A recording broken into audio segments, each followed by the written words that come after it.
इथं कांदा कट करून घेतला मी, इथं टमॅटो, इथं लसूण आहे थोडा, आणि हे कढीपत्ता, आणि इथं तोडून घेतलं आहे छान बारीक बारीक.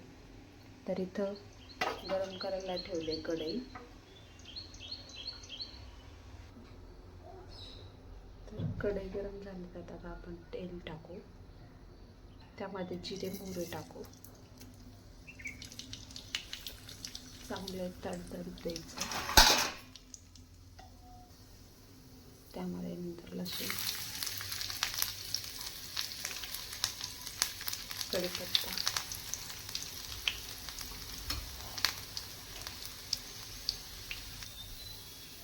आता यामध्ये कांदा,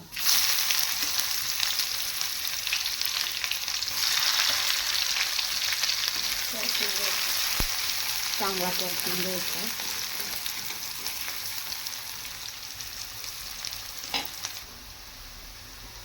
यामध्ये आता टोमॅटो टाकू.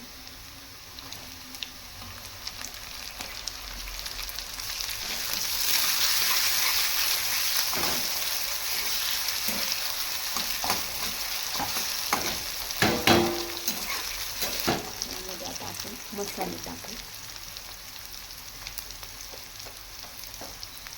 हळद, लाल मिरची पावडर, धना पावडर,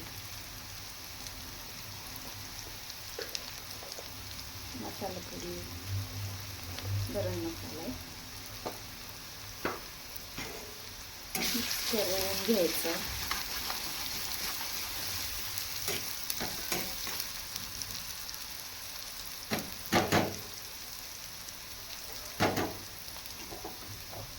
नंतर हे धुवून घेतलं चांगलं स्वच्छ. आपल्याला यामध्ये टाकायचं.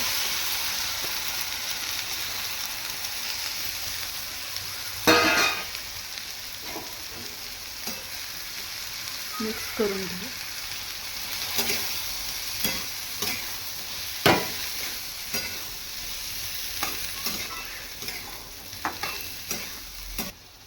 मीठ टाकू.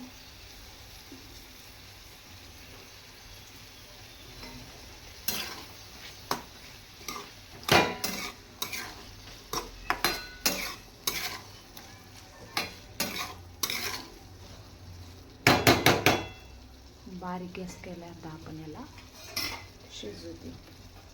याच्यावर झाकू.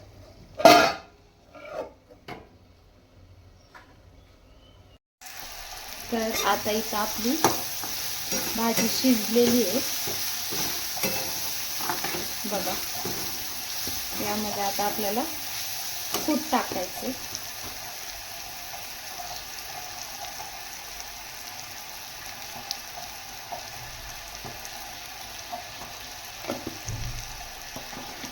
मिक्स करून घेऊ.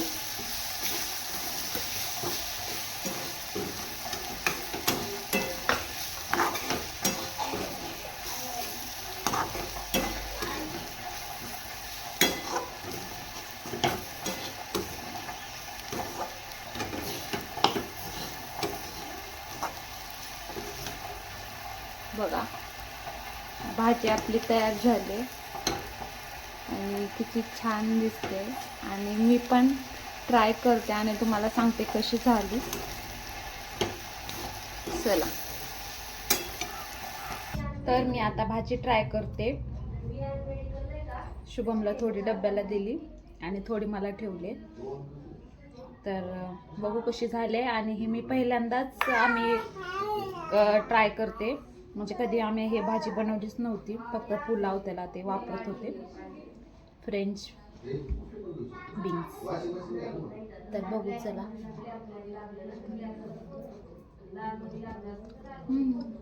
छान झाले. गवारीची शेंग कशी लागते तशीच झाले. आम्ही पहिल्यांदा खाते ही भाजी. छान झाले. तुम्ही पण ट्राय करा. व्हिडिओ पूर्ण बघा. व्हिडिओ आवडला असेल व्हिडिओला लाईक करा, शेअर करा, सबस्क्राईब करा. भेटूया आपण असंच लवकर नवीन व्हिडिओमध्ये. तोपर्यंत तुम्ही तुमची काळजी घ्या. बाय.